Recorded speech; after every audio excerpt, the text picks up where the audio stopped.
کبھی کوئی چیز ایسی ملی آپ کو، جائیں بازار کہ دکاندار کے اچھا جو دینا ہے پیسہ دے دیں اور جتنا چاہیے اٹھا لیں؟ دنیا میں تو ایسے کوئی نہیں دیتا. ماں بھی دیتی ہے نا تو کھانا حساب کا ہی دیتی ہے، بس یہ تیرے حصے کا، اسی میں کام چلا. یہ منتھلی پاکٹ منی. تو صبر کرنے والوں کو کیا ملے گا؟ نہ ناپا جائے گا، نہ تولا جائے گا، نہ گنا جائے گا. کتنا ہوگا پھر وہ؟ بے حساب. بے حساب. یہ کس پر اجر ہے؟ صبر پر. اور صبر کیا ہے؟ بس روک لو اس وقت اپنے آپ کو، منفی رد عمل نہ کرو. اور پھر یہدی قلبہ میں انسان کو جو ہدایت نصیب ہوتی ہے، رستہ سمجھ آنے لگتا ہے آگے کیا کرنا ہے، واٹ نیکسٹ. پھر اپنی غلطی نظر آنے لگتی کہ مجھے یہ بھی نہیں کرنا چاہیے تھا، یہ میں نے کیوں کیا. اور پھر اجب طرح کی تسلی ہو جاتی اور انسان کی زندگی کا سفر جاری رہتا ہے. آپ ایک پروڈکٹیو انسان بن جاتے ہیں. آپ نے جو کرنا ہوتا ہے اس میں رکاوٹ نہیں آتی. ورنہ کیا ہوتا ہے، کام شروع کیا، اب یہ ہو گیا، چلو کام رکھ دو، چھٹی کرو، اب یہ ہو گیا، اب یہ نہ کرو. کچھ ہو ہی نہیں پاتا زندگی میں. اکثر میں جب پوچھتی ہوں نا آپ لوگوں کے کورسز کا حال کہ کیا حال ہے، اس کورس میں کیسا کام جا رہا ہے، ایک چیز مجھے جو پریشان کرتی ہے، جو سن کے مجھے عموماً ذرا سی فکر مندی ہوتی ہے، جو کورس انچارجز یہ بتاتے ہیں کہ چھوٹی چھوٹی بات پہ لڑکیاں چھٹی کر لیتی ہیں. تو مجھے بڑا عجیب لگتا ہے. میں بھی آپ کے گھر کا کلچر یہی ہے، کچھ ہوا نہیں تو چھٹی کر لو. ہمارے والد کوئی بیمار ہو، کچھ کوئی بہانہ چلنا ہی نہیں، چھٹی تو ہے ہی نہیں ڈکشنری میں، الا یہ کہ کوئی بس اٹھ ہی نہ سکے تو اور بات ہے. چھوٹی موٹی باتوں پہ کوئی فوت ہو جائے، آپ کا کیا کام، جاؤ اسکول. شادی ہے، واپس آ کے چلے جائیں گے. کچھ میں کہتی یہ کیا، ہماری کلاس کی ہر لڑکی چھٹی کرتی، ہمیں کیوں نہیں اجازت. وہ بچپن سے ایسی ہیمرنگ ہوئی ہے نا کہ چھٹی نہیں، چھٹی مانگو ہی نہیں. اس کا نتیجہ کیا کہ پھر تھوڑی کام کی عادت پڑ گئی. وہ نفس توڑ توڑ کے، کوٹ کوٹ کے انسان اپنے آپ کو وہ کرتا ہے نا، ایک چیز پہ راضی کرتا ہے. تو اگر آپ لوگ ایک دن بھی مس کر جاتے ہیں تو آپ کا کوئی نقصان کوئی نہیں ہوتا پڑھنے لکھنے میں. بہت ہوتا ہے. وہ آپ اکیلے گھر بیٹھ کے اس دن کو ریپلیکیٹ نہیں کر سکتے. ایک دن اور اضافہ کر لیں. اس چیز کی وجہ سے پھر نہ وہ ہماری تعلیم صحیح مکمل ہوتی ہے، نہ تربیت ٹھیک ہوتی ہے، نہ کچھ اور ہوتا کیا تھوڑی دیر تکلیف اٹھانی پڑتی ہے. پھر جب آپ آ جاتے ہیں اسکول تو تھوڑی دیر کے بعد پھر آپ آہستہ آہستہ آہستہ، بلکہ وہ گھر پڑے اور بیمار ہوتے ہیں، آ کے اور ٹھیک ہونے لگتے ہیں، اللہ کہ کوئی بہت بڑی مشکل ہو.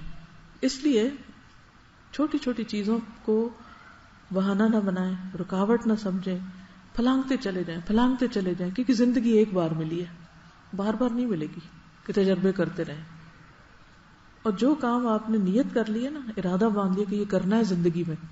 مثلاً اگر آپ نے یہ نیت کر کے یہاں آئے تھے، مجھے نہیں پتا آپ کی نیتوں کا، اگر آپ یہ نیت کر کے آئے تھے کہ ہم نے اس ایک سال میں پورے قرآن کا ترجمہ یاد کرنا ہے، یہ پورے قرآن کو سمجھنا ہے، تو چھٹی کر کے تو پورا نہیں سمجھ سکتے آپ. بریک کر کے، توڑ کے تو بات نہیں بنتی. مثلاً کوئی آپ سے 1000 روپے قرض لیتا ہے اور جب لوٹاتا ہے کبھی 100 دے دیتا ہے، کبھی 50 دے دیتا ہے، کبھی 200 دے دیتا ہے، توڑ کے گیپ کر کے دیتا ہے. آپ کو کچھ لگتا ہے کہ آپ کو کچھ پیسے واپس ملے؟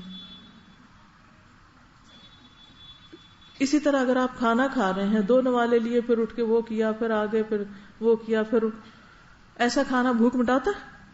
نہیں مٹاتا. تو قرآن پڑھتے وقت یہی کام کرنا ہم نے کہ ایک دن پڑھ لیا، ایک دن چھٹی کر لی، ایک دن جلدی آ گئے، ایک دن دیر سے آئے، دوسرے دن آئے ہی نہیں. تو ہم کیا چاہتے ہیں کہ اللہ کی کتاب کے ساتھ اسی قسم کا معاملہ کیا جاتا رہے اور چھوٹی چھوٹی ریزن کی بنا پہ اس کو بس بند کر دیں. ہم تو موڈ نہیں ہے. ہم موڈ کے شکار کب ہوتے ہیں زیادہ، یہ پتا آپ کو؟ کب ہوتے ہیں؟ اس کا مطلب ہے کہ ہم کمزور ہیں. یہ تو بہت ویک پرسنالٹی کی علامت ہے، موڈی ہونا اور موڈ کا شکار ہو جانا کہ ابھی میرا موڈ ہی نہیں ہے، بس میرا دل نہیں چاہ رہا. یہ کیا بات ہوئی؟ نہیں چاہ رہا تو منائے اپنے آپ کو، یہ تو کرنا ہے. تو دنیا میں اگر کوئی تکلیف آ جاتی ہے تو یہ اللہ کی بھلائی کا ارادہ ہوتا ہے، کیونکہ ایک حدیث میں آتا ہے کہ اللہ تعالیٰ جب کسی کے ساتھ شر کا ارادہ کرتا ہے تو اس کے گناہوں کو قیامت تک کے لیے مؤخر کر دیتا ہے، اس کو ڈیلے کر دیتا ہے کہ مزے کر لے دنیا میں خوب۔ یہ سوال بہت دفعہ اٹھتا ہے نا کہ ہم مسلمان ہیں، ایمان والے ہیں، نمازیں بھی پڑھتے ہیں، پھر بھی تکلیفیں آتی ہیں، اور اس کے مقابلے میں فلاں شخص جو ہے وہ تو سارے غلط کام کرتے اس کے باوجود موج کر رہا ہے۔ یہ بہت لوگ یہ سوال کرتے ہیں، بچے اکثر پوچھتے ہیں کیا فائدہ ایماندار بننے کا اور کیا فائدہ سچ بولنے کا جب زندگی میں کچھ ملے ہی نہ انسان کو۔ نہیں، اللہ تعالیٰ کا وہ ایک ٹیسٹ ہوتا ہے کہ اب تم سچ بولتے ہو یا جھوٹ بولتے ہو، اور پھر دیکھتا ہے اس کے بعد جو آپ کو دنیا میں ملنا وہ مل کے رہے گا۔ ہاں، آخرت کے لیے اگر کسی کو دنیا میں سزا نہیں مل رہی تو وہ جمع ہو رہی ہے، اس کے غلط کاموں کے باوجود اگر اس کو ڈھیل ملی ہوئی ہے تو وہ دراصل اس کی پکڑ ہے ایک طرح سے۔ اچھا، بخار کے بارے میں شاید حدیث پتہ نہیں میں نے سنائی نہیں، وبا کی تو سنائی تھی، چونکہ ڈینگی کے بارے میں بات ہو رہی تھی اور بخار کی خصوصاً، تو حدیث میں آتا ہے، حضرت ابو ہریرہ سے روایت ہے کہ رسول اللہ صلی اللہ علیہ وسلم ایک مریض جسے بخار تھا اس کی تیمارداری کے لیے تشریف لے گئے، میں بھی آپ کے ساتھ تھا۔ آپ نے اس سے فرمایا خوش ہو جاؤ، ابشر۔ اب آپ کسی ڈینگی کے مریض کو جا کے کہیں خوش ہو جاؤ تو وہ ایک لگائے گا آپ کو، اچھا، لیکن آپ نے فرمایا خوش ہو جاؤ۔ یہ ایک بہت زبردست کارنامہ ہے نبی صلی اللہ علیہ وسلم کا کہ ہر ڈیفیکلٹ سے ڈیفیکلٹ، مشکل سے مشکل وقت کو آپ نے آسان بنا دیا۔ یہ ہمارے دین کی آسانی کا خوشخبری ہے۔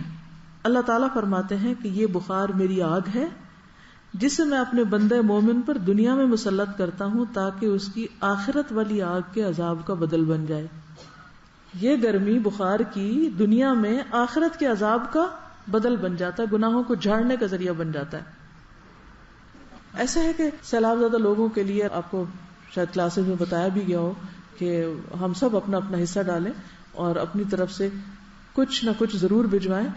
میں یہ چاہوں گی کہ ہر کلاس اور ہر آفس اپنا اپنا فنڈ اپنی جگہ کلیکٹ کر کے اس کو جمع کرا دیں، پھر ہم and of the month report share کر لیں گے کہ کس نے کتنا کیا مقابلہ۔